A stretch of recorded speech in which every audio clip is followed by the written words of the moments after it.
Hi, my name is Fred Abley, and I'm an instructor in the Information and Sciences Technology degree at Penn State University.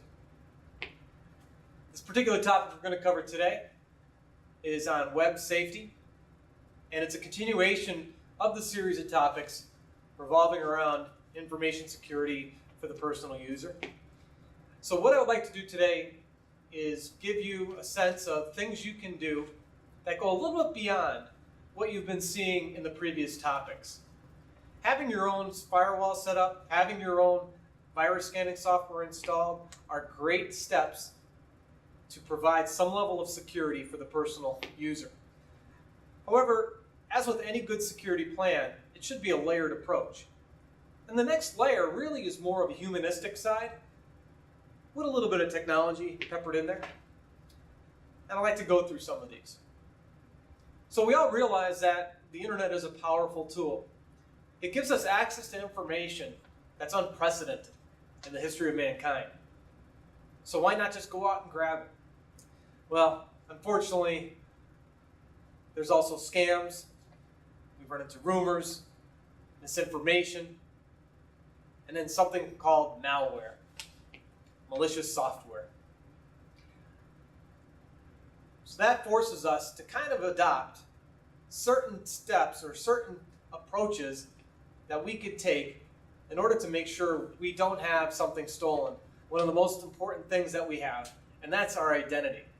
Identity theft is an ongoing and seems to be increasing phenomenon in our society today.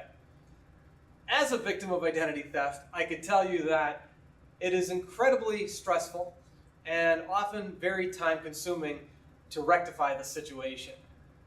So what can you do to make sure that you don't become a victim of identity theft?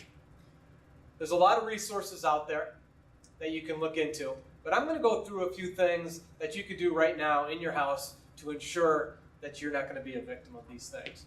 First of all, the internet has been growing rapidly, and we've seen the growth of something known as social media. Social media in its current form means Facebook, Twitter, Google+, and a variety of other ones, to include things like Snapchat, where users can take a photo, send it to their friend, and then that photo supposedly disappears. So these social tools are allowing us to create these human networks. However, they often require us to provide personal information that may be something that you don't want the entire internet to know about you. So one of the things that I want you to understand is that I am not saying that social media is bad, as I am sure for those of you out there, you may be one of the people that chooses not to participate in social media. That is fine. However, if you are participating in social media, there are some little things you should be doing. One of the first things is making sure you understand the privacy settings. Privacy settings are often complex. Depending upon the site that you're using, whether it's a Facebook or Google Plus or Yammer or something else, where the privacy settings are located, they're all different. But you should take the time to investigate how to look for them and then how to change them or access them. If you're an avid social media user, I would just pencil in on your calendar the first of every month to go out there and reevaluate or inspect what your privacy settings are, so you ensure that you aren't sharing something you don't want the entire internet to use, and that maybe you only want a certain family member or family group to be seeing. So make sure you do that on a consistent basis. But what else can you do? Simple things you can avoid. You've heard these stories before, but maybe you've never really had to apply them yet. There's some great features in these social media tools that alert all the internet users of when it's your birthday. So in order for the tool to do that, it needs to know when your birthday is. In my time as an IT professional and having been responsible for some security checks, one of the things that I always I'm surprised with is how people utilize their or create their passwords. In prior topics, you may have learned that there are techniques to producing a better, more secure password. But oftentimes people rely on their own birth date. Well, in these social media tools, you're going to see that one of the things they require is your birth date, month, day, and year. So now, if I'm out there and I'm kind of trolling these social media sites looking for a target, that piece of information could become really valuable to me, because odds are the average person utilizes their birth date in some aspect of their password. And with some diligence and some help from maybe some software, I could possibly reverse engineer your password from your birth date. Same thing goes with pets' names, children's names, and so on. So be careful. If you do want to let the people know when it is your birthday, maybe just refrain to going with the month and the day. Leave out the year for now. Another thing you want to avoid, of course, is letting the internet know that you're on vacation. Now, granted, it's great that you can travel. It's great that you can go out and do these things. But how about refraining from putting those photos online until you get back? There really is no sense of urgency for everybody to know that you're having a great time going down the slide at the water park just as you're finishing the slide. You can wait till you come back. Because what happens is if everybody starts to sense, or there's that person trolling the social media, and they see that not only you are out of your house, but everybody in your household is out of your house, well, now you become a target back at home again. So once again, think before you post anything. Avoid posting times that are specific to your comings and goings. Avoid posting photos that might also have stored certain type of information from your smartphones. Smartphones have the ability to encode GPS location information inside of a photo. You could turn that feature off on your smartphone, but you could also avoid posting that picture during the time you're away, so people know exactly where you are, and how far you are, how long it will take you to get back to your home. So those are things you could do in terms of social media. And one of the things, though, if you have a household similar to mine, I have a young son and daughter and a college-age student daughter who also participate in social media. Now, granted, my oldest is more active in it than my younger ones, but I try to remind them of certain things. And that's one of the things we have to do as an adult in this world today, is we need to remind the younger people of what are some of the pitfalls to avoid. As an instructor, I've had the responsibility and the pleasure of going out and discussing the topic of cyberbullying with 6th, 7th, and 8th graders. The thing that surprises me most when I talk to students of that age is the fact that, one, they think the internet has been around forever, and two, they think that the internet is anonymous. So this leads them down a path of posting or saying anything they like online. That often leads to cyberbullying. So what you can do is remind these younger people that, one, the internet is a relatively new tool and we're still learning a lot about it. And two, that the internet is not anonymous. The average user doesn't have access to many of the techniques and the tools that would make them anonymous. But what they have to understand is when they connect with their iPads or their notebooks, their laptops, or their computers at home or at the school, they are tracked by an address, and that address is traceable. So it's never anonymous, even though their name might not be tied directly to it. But you can determine when somebody was online. Make sure they understand that.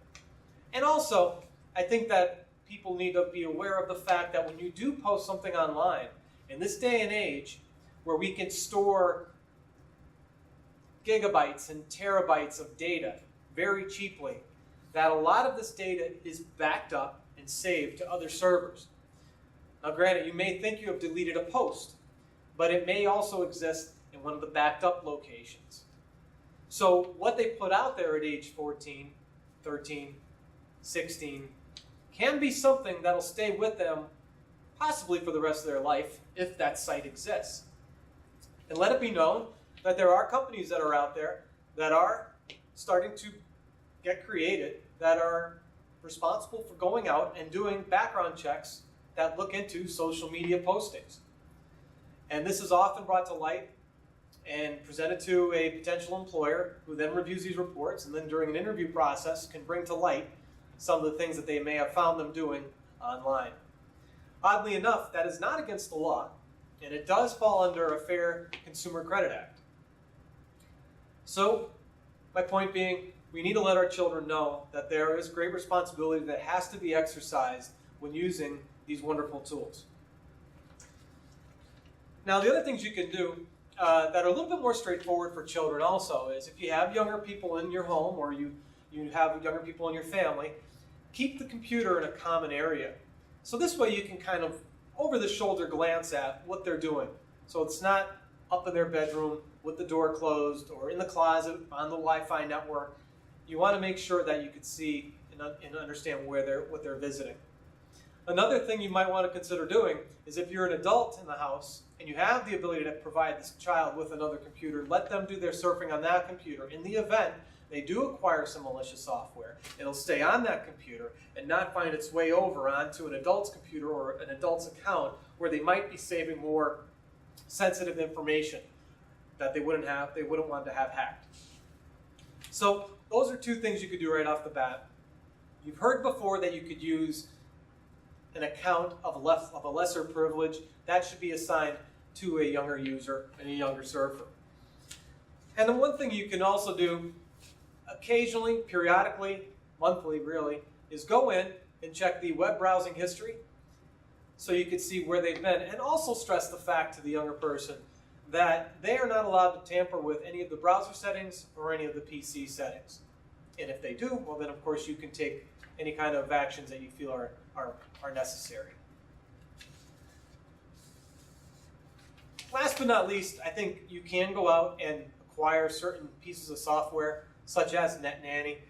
Those are great add-ons that you can install on your PC that can attach to a browser that will monitor and detect where the children are going, and then you can possibly either review that with the child or review it with another adult and then determine what actions you want to take kind of going forward. So if you're out there, you're probably an adult and you're wanting to utilize the internet because it's a great learning resource, so you have the access to the search engine. It's become known in recent months that a lot of this information is being sent out to larger organizations. This information being our searching and our viewing and surfing habits. Some of us are finding great issue with this. Some of us feel that there's really nothing wrong because you have nothing to hide. Regardless of where you stand on that issue, you should be aware of certain things that you can do.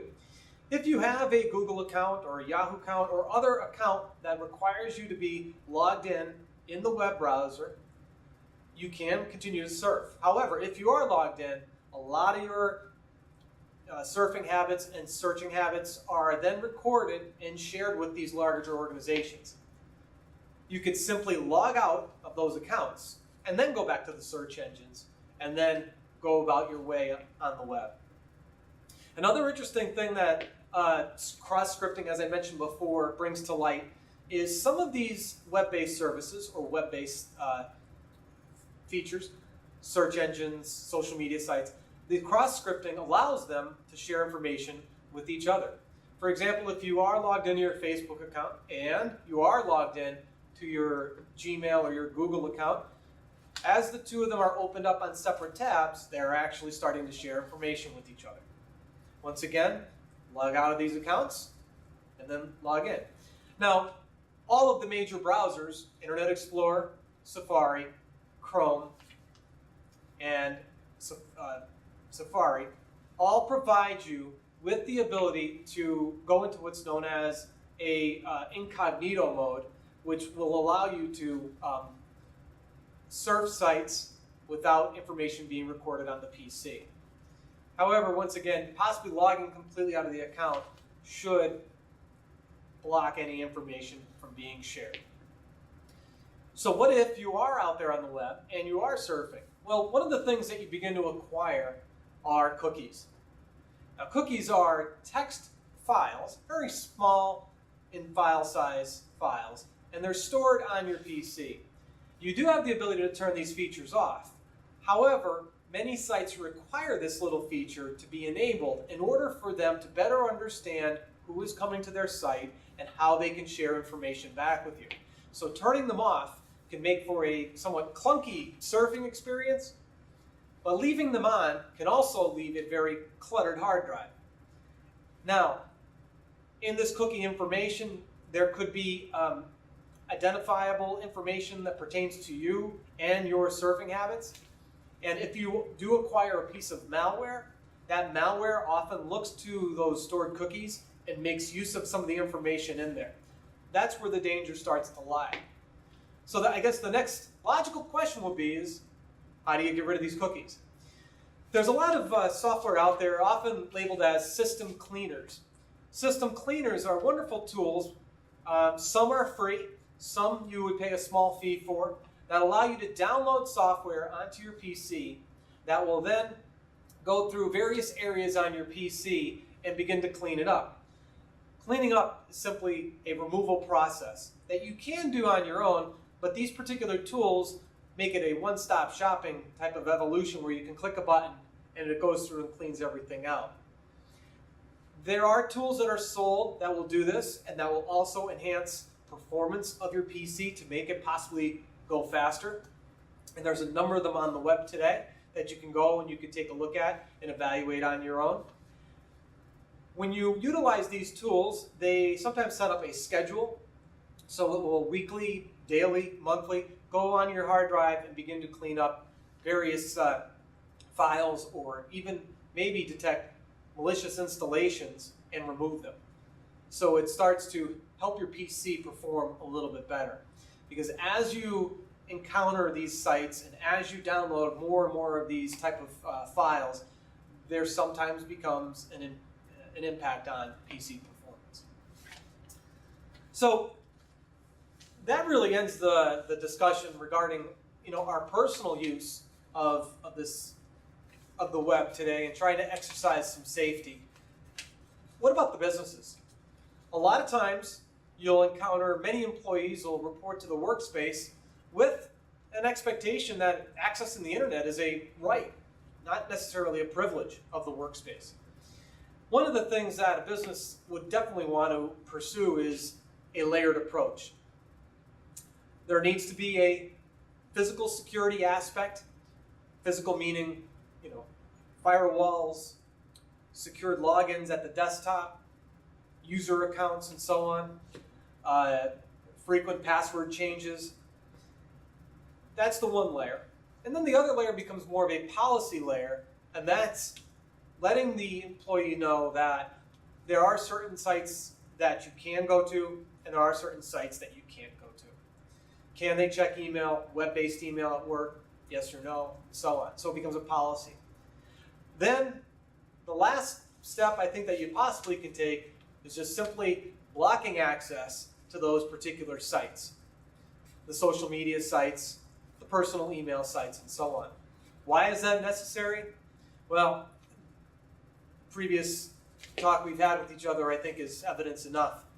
Just as you want to avoid bringing in malicious elements onto your home PC, we also have to realize we can't bring malicious elements onto the network of a corporation. If there's access to that information, the damage could possibly be tenfold, and you want to avoid any type of issues that a user may unwillingly bring on. So that wraps up our web safety talk. And I encourage you to get back into the material that's available for you through the presentations here.